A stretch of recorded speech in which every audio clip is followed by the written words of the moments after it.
Magsitayo po ang lahat para sa orasyon. Sa ngalan ng Ama at ng Anak, ng Espiritu Santo. Amen. Amen. Ang anghel ng Panginoon ay nagbalita kay Santa Maria, At siya'y naglihilala ng Espiritu Santo. Aba, Ginoong Maria, napupuno ka ng grasya, ang Panginoong Diyos ay sumasa iyo. Bukod kang pinagpala sa babaeng lahat, at pinagpala naman ang iyong anak na si Jesus. Santa Maria, Ina ng Diyos, ipanalangin mo kaming makasalanan, ngayon at kung kami mamamatay. Amen. Narito ang alipin ng Panginoon. Maganap sa akin ayon sa wika mo. Aba, Ginoong Maria, napupuno ka ng grasya, ang Panginoong Diyos ay sumasa iyo. Bukod kang pinagpala sa babaeng lahat, at pinagpala naman ang iyong anak na si Jesus. Santa Maria, Ina ng Diyos, ipanalangin mo kaming makasalanan, ngayon at kung kami mamamatay. Amen. At ang Verbo ay nagkatawang tao. At nakipamuhay sa atin. Aba, Ginoong Maria, napupuno ka ng grasya, ang Panginoong Diyos ay sumasa iyo. Bukod kang pinagpala sa babaeng lahat, at pinagpala naman ang iyong anak na si Jesus. Santa Maria, Ina ng Diyos, ipanalangin mo kaming makasalanan, ngayon at kung kami mamamatay. Amen. Ipanalangin mo kami, O Santang Ina ng Diyos. Nang kami dapat makinabang sa mga pangako ni Kristo. Manalangin tayo. Panginoon naming Diyos, kasihan mo nawa ang aming mga kaluluwa na iyong mahal na grasya at yayamang dahilan sa pamamagitan ng anghel ay nakilala namin ang pagkakatawang tao ni Jesucristo ang anak mo, pakundangan sa mahal na sakit at pagkamatay niya sa krus. Papakinabangan mo kami ng kanyang pagkabuhay na maguli sa kaluwalhatian sa langit. Alang-alang kay Jesucristo Panginoon namin. Amen.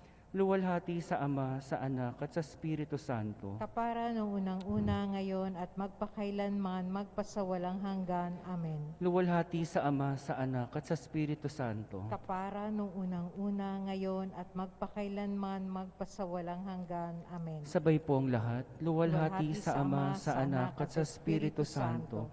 Kapara noong unang-una, ngayon at magpakailanman, magpasawalang hanggan. Amen. Sa ngalan ng Ama at ng Anak, ng Espiritu Santo. Amen. Amen. Magandang gabi po sa inyo lahat, mga kapatid. Ngayon po ay Martes, ika-30 linggo sa karaniwang panahon. Ang mamumuno sa ating banal na pagdiriwang ay si Reverendo Padre Benny Tuazon. Magdiwang sa poon natin, siya ay ating sambahin. Siya ay ating hanapin, nang tayo ay palakasin, ng mukha niyang maningning.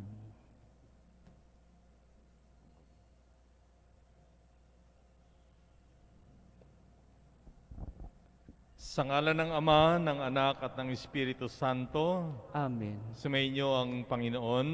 At sumaiyo rin. Sumuli natitipon tayo sa ngalan ng ating patron na si San Antonio de Padua. Patuloy tayong magpasalamat sa Diyos sa mga biyayang ating natatanggap sa kanyang pamamagitan. At tayo rin ay patuloy na humingi ng mga grasya pa, lalong-lalo na ang katapusan ng pandemyang ito, na sana ay igawad sa kanya ring pamamagitan. Tayo tumahimik sandali at pagsisihan ang ating mga kasalanan bilang paghahanda sa ating pagdiriwang. Inaamin ko sa makapangyarihang Diyos at sa inyo mga kapatid na lubha akong nagkasala sa isip, sa salita at sa gawa at sa aking pagkukulang. Kaya isinasamo ko sa mahal na Birheng Maria, sa lahat ng mga anghel at mga banal, at sa inyo mga kapatid, na ako ay panalangin sa Panginoong ating Diyos. Kawaan tayo ng makapangyarihang Diyos, patawarin sa ating mga kasalanan, at patnubayan sa buhay na walang hanggan. Amen. Panginoon, kaawaan mo kami. Panginoon, kaawaan mo kami. Kristo, kaawaan mo kami. Kristo, kaawaan mo kami. Panginoon, kaawaan mo kami. Panginoon, kaawaan mo kami. Ama naming makapangyarihan, ibinigay sa iyong sambayanan si San Antonio bilang mahusay na tagapangaral at tagapanalangin para sa mga pangangailangan. Sa pagtulong niyang masundan namin ang ulirang pamumuhay, madamanawa namin ang iyong saklolo sa kagipitan, sa pamamagitan ng Jesucristo kasama ng Espiritu Santo, magpasawalang hanggan. Amen.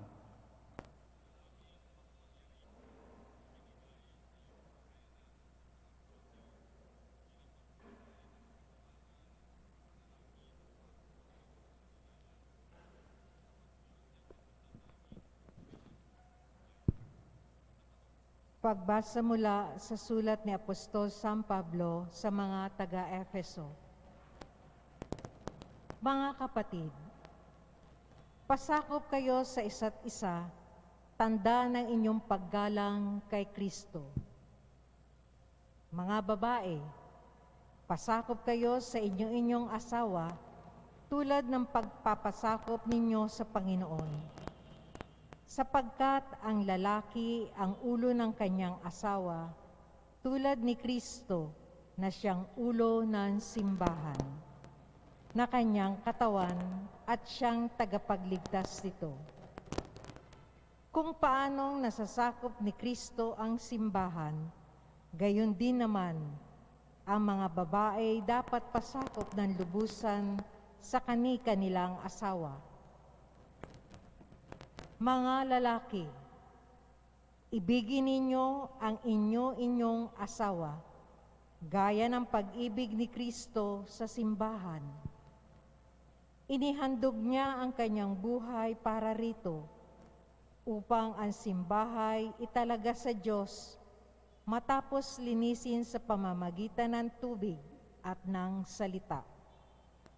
Ginawa niya ito upang maiharap sa kanyang sarili ang simbahan, marilag, banal, walang batik, at walang anumang dungis o kulubot.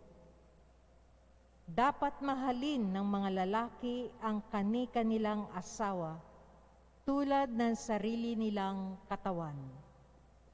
Ang lalaking nagmamahal sa kanyang asawa ay nagmamahal sa kanyang sarili.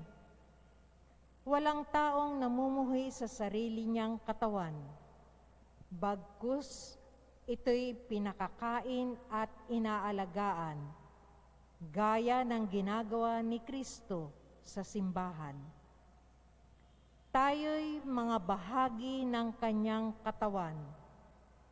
Dahil dito, iiwan ng lalaki ang kanyang ama't ina at magsasama sila ng kanyang asawa at sila'y magiging isa. Isang dakilang katotohanan ang inihahayag nito. Ang kaugnayan ni Kristo sa simbahan ang tinutukoy ko. Subalit ito'y tumutukoy rin sa bawat isa sa inyo. Mga lalaki, mahalin ninyo ang inyong asawa, gaya ng inyong sarili. Mga babae, igalang ninyo ang inyong asawa. Ang salita ng Diyos. Salamat sa Diyos. Mapalad ang sumusunod na taong may takot sa Diyos. Mapalad ang sumusunod na taong may takot sa Diyos. Mapalad ang bawat tao na sa Diyos ay may takot. Ang maalab na adikay sumunod sa kanyang utos. Hindi siya magkukulang sa anumang kailangan. Ang buhay ay maligaya't uunlad ang kanyang buhay. Mapalad ang sumusunod na taong may takot sa Diyos. Sa tahanan, ang asawa'y parang ubas na mabunga. Bagong tanim na olibo sa may dulang ang anak niya. Mapalad ang sumusunod na taong may takot sa Diyos. Ang sinuman kung ang Diyos buong pusong susundin, buhay niya ay uunlad at laging pagpapalain. Mula sa Sion, pagpapala nawa ng Diyos ay tanggapin at makita habang buhay pag-unlad ng Jerusalem. Mapalad ang sumusunod na taong may takot sa Diyos. Ating bigyang galang ang mabuting balita. Aleluya, aleluya. Papuri sa Diyos Ama, pagkat ipinahayag niya, hari siya ng mga aba. Aleluya, aleluya. Sumainyo ang Panginoon. At sumaiyo rin. Ang mabuting balita ayon kay San Mateo. Papuri sa iyo, Panginoon. Ayon po kay San Lucas. Noong panahong yon, sinabi ni Jesus, Ano ang katulad ng paghahari ng Diyos? Saan ko ihahambing ito? Katulad ito ng isang butil ng mustasa na itinanim ng isang tao sa kanyang halamanan. Ito ay lumaki hanggang sa maging punong kahoy at namugad ang mga ibon sa mga sanga nito. Sinabi pa ni Jesus, saan ko itutulad ang paghahari ng Diyos? Katulad ito ng lebadurang inihalo ng isang babae sa 3 takal na harina, ano pat umalsa ang buong masa. Mga kapatid, ang mabuting balita ng Panginoon. Pinupuri ka namin, Panginoong Heso Kristo. So 2 talinghaga ang ginamit ng Panginoon upang masikap o kanyang may paliwanag sa atin paano ba yung paghahari ng Diyos. Ito yung inalhin tulad niya sa butil ng mustasa na sa una ay napakaliit. No? Subalit kapag itinanim ay lumalaki bilang isang puno na maraming sanga. O kaya ito'y isang lebadura na inahalo sa arena at umaalsa. Sabihin, lumalaki. No? Sa madaling salita, ang paghahari ng Diyos ay nangangailangan ng pagsisikap ng tao upang ito ay magkabunga sa kanyang sarili. Hindi ito parang isang magic na nasa atin, and yet, if we don't do anything, it will thrive by itself o magbubunga sa kanyang sarili. Kaya, ang paghahari ng Diyos ay kung ang isang tao ay sinasabuhay niya ang mga utos ng Diyos. Kung nasa buhay niya ang mga patakaran na ibinigay ng Diyos o siya ay nabubuhay ayon sa kagustuhan ng Diyos. So yan ang magandang dapat nating pagsikapan. No? Lalong-lalo kung halimbawa nagbabasa tayo ng salita ng Diyos, nakikinig tayo sa kanyang salita, o tumatanggap ng komunyon, o sumasama sa mga debosyon, o anumang mga espiritual o mga gawaing nagpapabanal at nagliligtas, doon tayo umuunlad sa ating pananampalataya. Doon lumalalim yung ating kaugnayan sa Diyos. Hindi ito katulad ni Juan Tamad na kailangan ka na lang nakanganga at darating ang bunga ng inaasahan mong puno. Binigay sa atin ng Diyos ang kanyang grasya, pero kailangan natin itong gamitin, pagyamanin, ayon sa kanyang kagustuhan. So sa mga tuwid, naghahari ang Diyos sa isang pamilya, halimbawa na nagdarasal. Naghahari ang Diyos sa magkaibigan na nagpapatawaran. Naghahari ang Diyos sa isang bayan na may kapayapaan. At sa ating pagbasa ngayon, naghahari ang Diyos sa mag-asawa, ayon dun sa pagbasa, nung panahon ng mga apostoles, kasi iba yung panahon natin ngayon, naghahari ang Diyos sa kanila kapag nagpapasakop ang asawang babae sa nagmamahal na asawang lalaki. Kasi minsan maraming umaangal na mga feminist. Kasi pag narinig nila yung pagbasa, kayong mga babae, pasakop kayo sa lalaki. Naku, aangal na. Kalahati lang ho yun ng sinabi ni San Pablo. Kalahati doon, sa bandang huli, sinabi niya rin, kayong mga lalaki, mahalin nyo ang inyong asawa. Tulad ng pagmamahal ni Jesus sa Santa Iglesia. So in other words, kung isang asawang lalaki ay nagmamahal hanggang kamatayan at itinuturing niya yung kanyang asawa bilang katulad ng kanyang katawan, ng kanyang sarili, Alay ko hindi mahirap sa isang babae, asawang babae na pasakop sa ganung asawa. Pero makikita natin doon ano yung layunin ni San Pablo ayon sa turo ng Panginoon. Ang layunin doon ay ang mag-asawa ay kailangan magmahalan, magturingan, katulad ng turingan ng Panginoon at ng tao. Kaya nga sa kasal, sa ritual ng kasal, lagi nating maririnig yan. No? Na ang mag-asawa ay kumakatawan sa relasyon ng simbahan at ng Panginoon. At paano ang relasyon ng simbahan ng Panginoon? Alam na natin, inialay ng Panginoong Jesucristo ang kanyang buhay para sa atin. At yung mga mabubuting Kristiyano katulad ng mga martir ay nag-alay din ng kanilang buhay para sa Panginoon. You see, that's how marriage should be. And when that happens, God reigns. Naghahari ang Panginoon. So, yun ang hamon sa atin sa araw-araw. No? Na yung butil ng mustasa ng grasya na ibinigay sa atin ng Panginoon o yung lebadurang yan ay magpaalsa at magpayabong sa ating buhay sa paraan at kagustuhan ng Panginoon.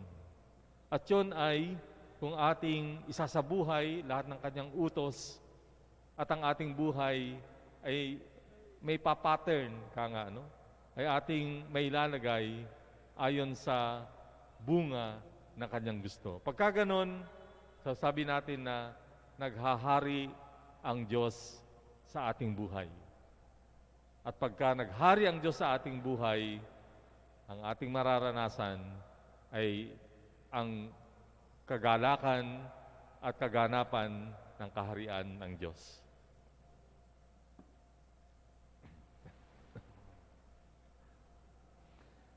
Kaya taglay ang pananalig sa lakas at awa ng Diyos at sa panalangin ni San Antonio, manalangin tayo.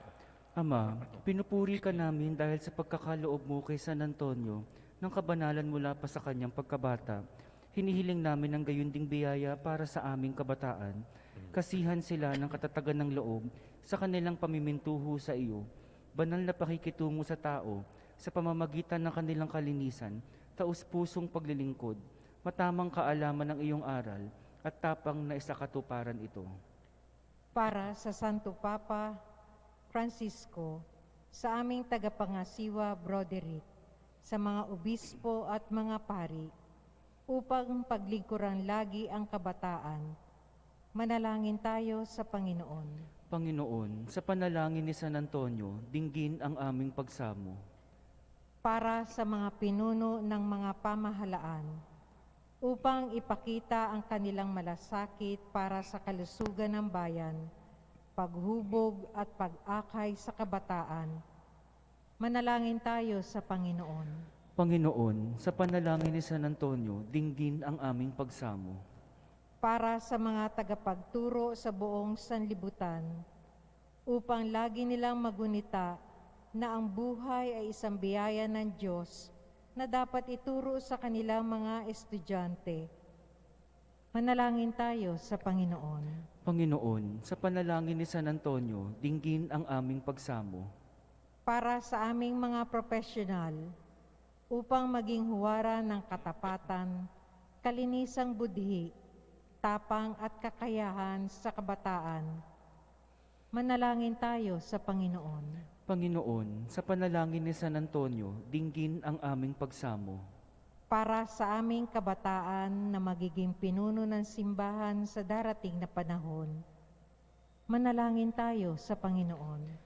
Panginoon, sa panalangin ni San Antonio, dinggin ang aming pagsamo. Sa katahimikan, ipanalangin po natin ang ating mga pansariling kahilingan. Ama, ipagkaloob mo na ang mga nakatatanda sa amin ay maging huwaran sa kabataan at tularan sila sa kanilang katapatan, kalinisan at pagkamakadiyos at makabayan, alang-alang kay Kristo na aming Panginoon. Amen.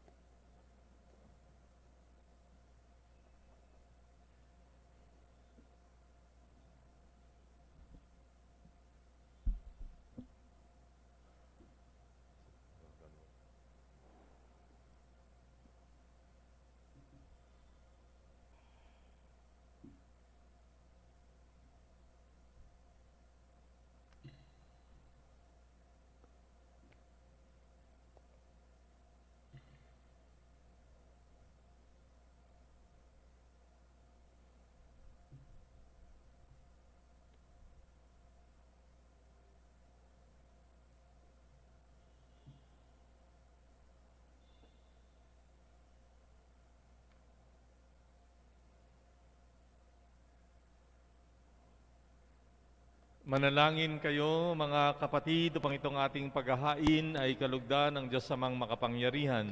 Tanggapin nawa ng Panginoon tung paghahain sa iyong mga kamay, sa kapurihan niya at karangalan, sa ating kapakinabangan at sa buong sambayanan niyang banal.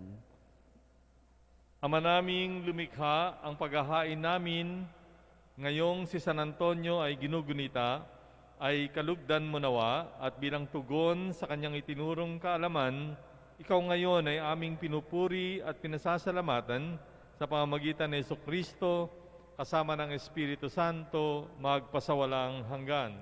Amen. Sumainyo ang Panginoon. At sumaiyo Nasa rin. Diyos ang inyong puso at diwa. Tinaas na namin sa Panginoon. Pasalamatan natin ang Panginoong ating Diyos. Marapat na siya ay pasalamatan. Ama naming makapangyarihan, tunay ngang marapat na ikaw ay aming pasalamatan sa pamamagitan ni Jesucristo na aming Panginoon. Ngayong si San Antonio ay pinararangalan sa pamumuhay niyang totoong uliran at pagiging maasahan sa pananungkulan. Kaya't si Jesucristo na maasahan sa katapatan ay inihahayag sa pangangasiwa sa sambayanan. Ang malasakit ng mga ulirang tagapangasiwa noon ay nagpapatuloy magpahanggang ngayon sa mga panalangin kanilang iniuukol, kaisa ng sambayanan mong dito ay nagtitipon. Kaya kaisa ng mga anghel na nagsisiawit ng papuri sa iyo ng walang humpay sa kalangitan, kami nagbubunyi sa iyong kadakilaan. Santo, Santo, Santo, Panginoong Diyos ng mga hukbo, napupuno ang langit at lupa ng kadakilaan mo, o sana sa kaitaasan. Pinagpala ang naparirito sa ngalan ng Panginoon, o sana sa kaitaasan. Ama naming banal, ikaw ang bukal ng tanang kabanalan, kaya't sa pamamagitan ng iyong Espiritu, gawin mong banal ang mga kaloob na ito upang para sa amin ay maging katawan at dugo ng aming Panginoong Hesukristo. Bago niya pinagtiisang kusang loob na maging handog, hinawakan niya ang tinapay, pinasalamatan kanya, pinaghati-hati niya iyon, niabot sa kanyang mga alagad at sinabi, tanggapin ninyong lahat ito at kanin, tong aking katawan na ihahandog para sa inyo.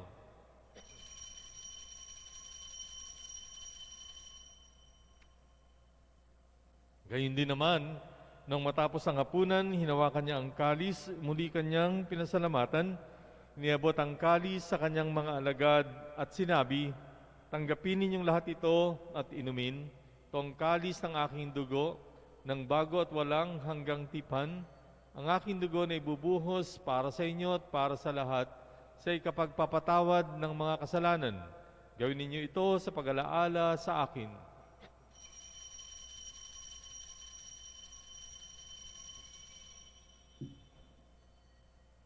Pagbunyi natin ang misteryo ng pananampalataya. Si Kristo'y namatay, si Kristo'y nabuhay, si Kristo'y babalik sa wakas ng panahon. Ama, ginagawa namin ngayon ang pag-alaala sa pagkamatay at muling pagkabuhay ng iyong anak. Kaya tiniaalay namin sa iyo ang tinapay na nagbibigay buhay at ang kalis na nagkakaloob ng kaligtasan. Kami nagpapasalamat dahil kami ay iyong minarapat na tumayo sa harap mo para maglingkod sa iyo. Isinasamo namin kaming magsasalo-salo sa katawan at dugo ni Kristo ay mabuklod sa pagkakaisa sa pamamagitan ng Espiritu Santo. Amalingapin mo ang iyong simbahang laganap sa buong daigdig. Puspusin mo kami sa pag-ibig. Kaysa ni Francisco na aming Papa, ni Broderick na aming tagapangasiwa at ng Tanang Kaparian. Alalahanin mo rin ang mga kapatid naming nahimlay nang may pag-asa na sila ay muling mabubuhay. Gayon din ang lahat ng mga pumanaw. Kaawaan mo sila at patuloyin sa iyong kaliwanagan. Kaawaan mo at pagindapatin kaming lahat na makasalo sa iyong buhay na walang wakas. Kaysa ng mahal na Birheng Maria na ina ng Diyos, ni San Jose na kanyang esposo, kaysa ng mga apostol at ng lahat ng mga banal na namuhay dito sa daigdig ng kalugod-lugod sa iyo. May pagdiwang nawa namin ang pagpupuri sa ikararangal mo sa pamamagitan ng iyong anak na aming Panginoong Hesukristo. Sa pamamagitan ni Kristo, kasama niya at sa Kanya ang lahat ng parangal at papuri sa iyo, Diyos amang makapangyarihan, kasama ng Espiritu Santo, magpasawalang hanggan. Amen. Sa tagubili ng mga nakagagaling na utos at turo ni Jesus na Panginoon natin at Diyos, pahayag natin ang lakas loob. Ama namin, sumasalangit ka, sambahin ang ngalan mo, mapasa amin ang kaharian mo, sundin ang loob mo dito sa lupa para nang sa langit.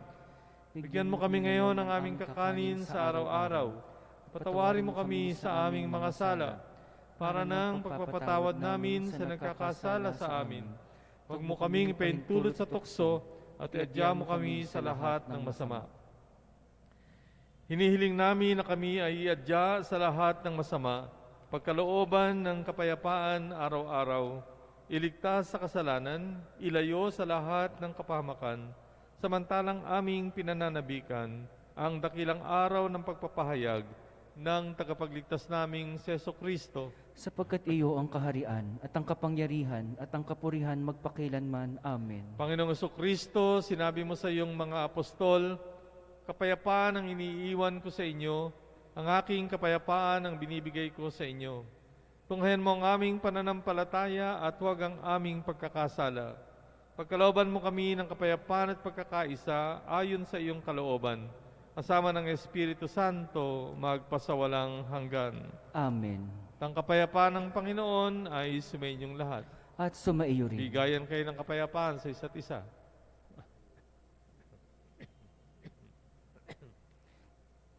Kordero ng Diyos na nag-aalis ng mga kasalanan ng sanlibutan, maawa ka sa amin. Kordero ng Diyos na nag-aalis ng mga kasalanan ng sanlibutan, maawa ka sa amin. Kordero ng Diyos na nag-aalis ng mga kasalanan ng sanlibutan, ipagkaloob mo sa amin ang kapayapaan.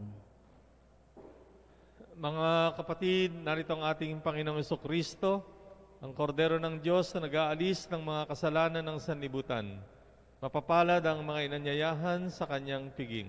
Panginoon, hindi ako karapat-dapat na magpatuloy sa iyo, ngunit sa isang salita mo lamang ay gagaling na ako.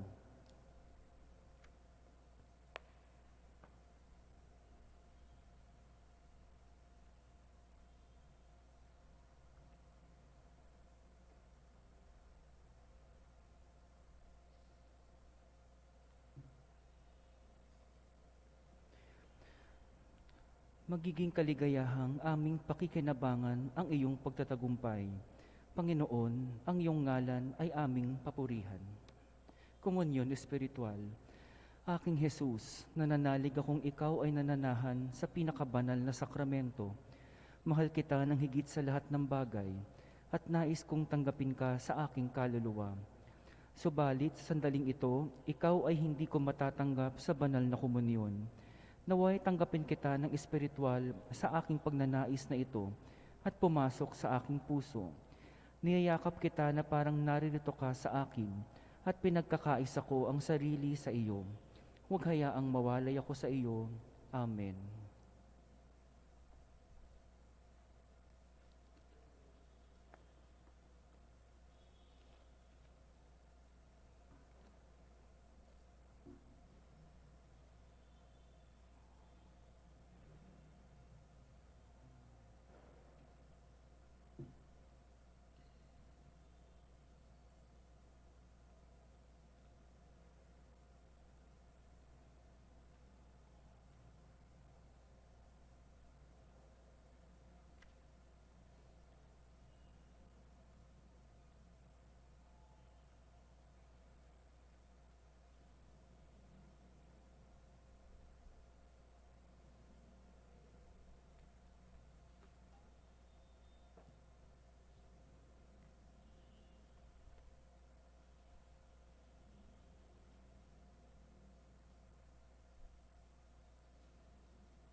Manalangin tayo.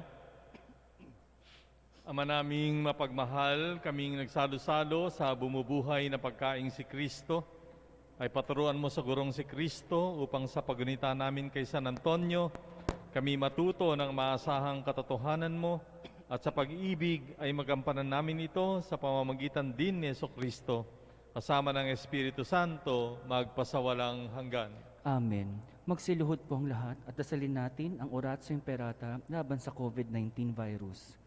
Makapangyarihan at mapagmahal na Ama, nagsusumamo kami sa iyo upang hilingin ang iyong patnubay laban sa COVID-19 na nagpapahirap sa marami at kumitil na ng mga buhay. Gabayan mo ang mga dalubhasang na atasan na tumuklas sa mga lunas at paraan upang ihinto ang paglaganap nito. Patnubayan mo ang mga lumilingap sa may sakit upang ang kanilang pagkalinga ay malaki pa ng husay at malasakit.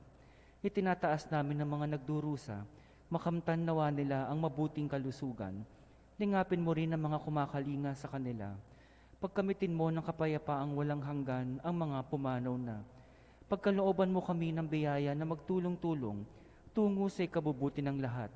Pukawin sa amin ang pagmamalasakit sa mga nangangailangan. Nagsusumamo kami na iyong ihinto na ang paglaganap ng virus at ipag-adya kami sa lahat ng mga takot. Hinihiling namin ito sa pamamagitan ni Jesucristo, na nabubuhay at naghaharing kasama mo at ng Espiritu Santo, iisang Diyos magpasawalang hanggan. Amen. Dumudulog kami sa iyong patnubay, mahal na Ina ng Diyos. Pakinggan mo ang aming mga kahilingan sa aming pangangailangan at ipag-adya mo kami sa lahat ng kasamaan. Maluwalhati't pinagpalang Birhen. Amen. Maria, mapag-ampon ng mga Kristiyano, panalangin mo kami. Mahal na Birhen, mapagpagaling sa may sakit, ipanalangin mo kami. San Rafael Arcangel, ipanalangin mo kami. San Roque, ipanalangin mo kami. San Lorenzo Ruiz, ipanalangin mo kami. San Pedro Calungsod, ipanalangin mo kami. San Antonio ng Padua, ipanalangin mo kami. Amen. Magsitayo po ang lahat. Ngayon po'y gagawin natin ang pagbabasbas sa ika-4 na Martes ng buwan. Babasbasan po ang mga magpapakasal, mga naghahangad na magkaroon ng anak, mga nagdiriwang ng kanilang kaarawan at anibersaryo, manatili lamang po sa inyong mga upuan. Manalangin tayo. Ama naming mapagmahal, ikaw ang pinagmumula ng aming buhay at pag-iral. Inihiling namin na pagpalain mo at basbasan ang mga kapatid naming nasa iyong harapan at ang mga nananalangin sa kanilang tahanan at nagdiriwang ng kanilang kaarawan at anibersaryo. Ilayo mo sila sa kapahamakan habang nilalakbay nila ang kanilang landasin sa buhay na ito. Bigyan mo sila ng lakas ng katawan at kalooban upang makasunod sa liwanag ng iyong kapangyarihan at upang madaman nilang lagi ang dakila mong pag-ibig. Patatagin mo ang kanilang puso sa gitna ng mga pagsubok at palakasin mo ang kanilang pananalig sa iyo. Patatagin mo rin ang pagsasama ng mga nagdiriwang ng kanilang anibersaryo at bigyan mo sila ng tunay na kaligayahang hindi matutumbasan ng anumang material na bagay. Nawa ay patuloy silang mamuhay sa pag-ibig at katapatan sa lahat ng araw ng kanilang buhay. Gayun din naman, Panginoon, buksan mo ang sinapupunan ng mga naghahangad na magkaroon ng anak na arugain. Sa pamamagitan ng panalangin ni San Antonio de Padua na aming patron at pintakasi, ay matamunawa nila ang hinahangad ng kanilang mga puso. Niling namin ito sa pamamagitan ni Kristong aming Panginoon. Amen. Mabilis na paalala. Inaanyayahan pong lahat na makiisa at manood ng ating launching event sa darating na Biyernes, ika-30 ng Oktubre, sa ganap na ika-8 ng gabi. Ila-launch po natin ang ating 2M, 4M program. Mapapanood po ng live sa Facebook page ng ating parokya, facebook.com/St. Anthony Parish. Tuloy ang misyon ng simbahan. Okay, so pwede po kayong manood sa Facebook. Kung hindi niyo po alam, magpatulong kayo sa inyong mga anak, no? May Facebook page po ang ating parokya. At doon ay sasagutin natin yung mga tanong o magpapaliwanag pa tayo tungkol sa ating 2M, 4M. So pwede din po kayong magtanong sa pamamagitan ng page na yon.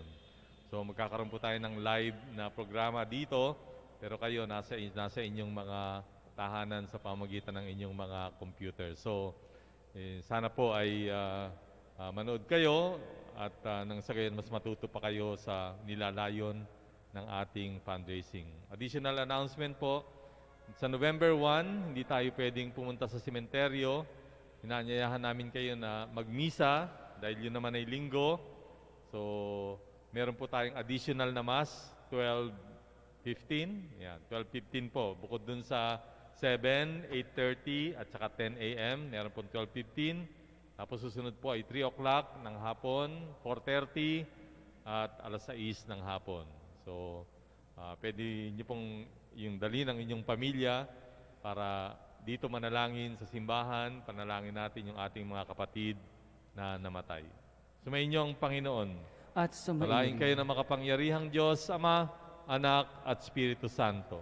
Amen. Sa ating pagdiriwang, humayo kayo sa kapayapaan ni Kristo. Salamat sa Diyos.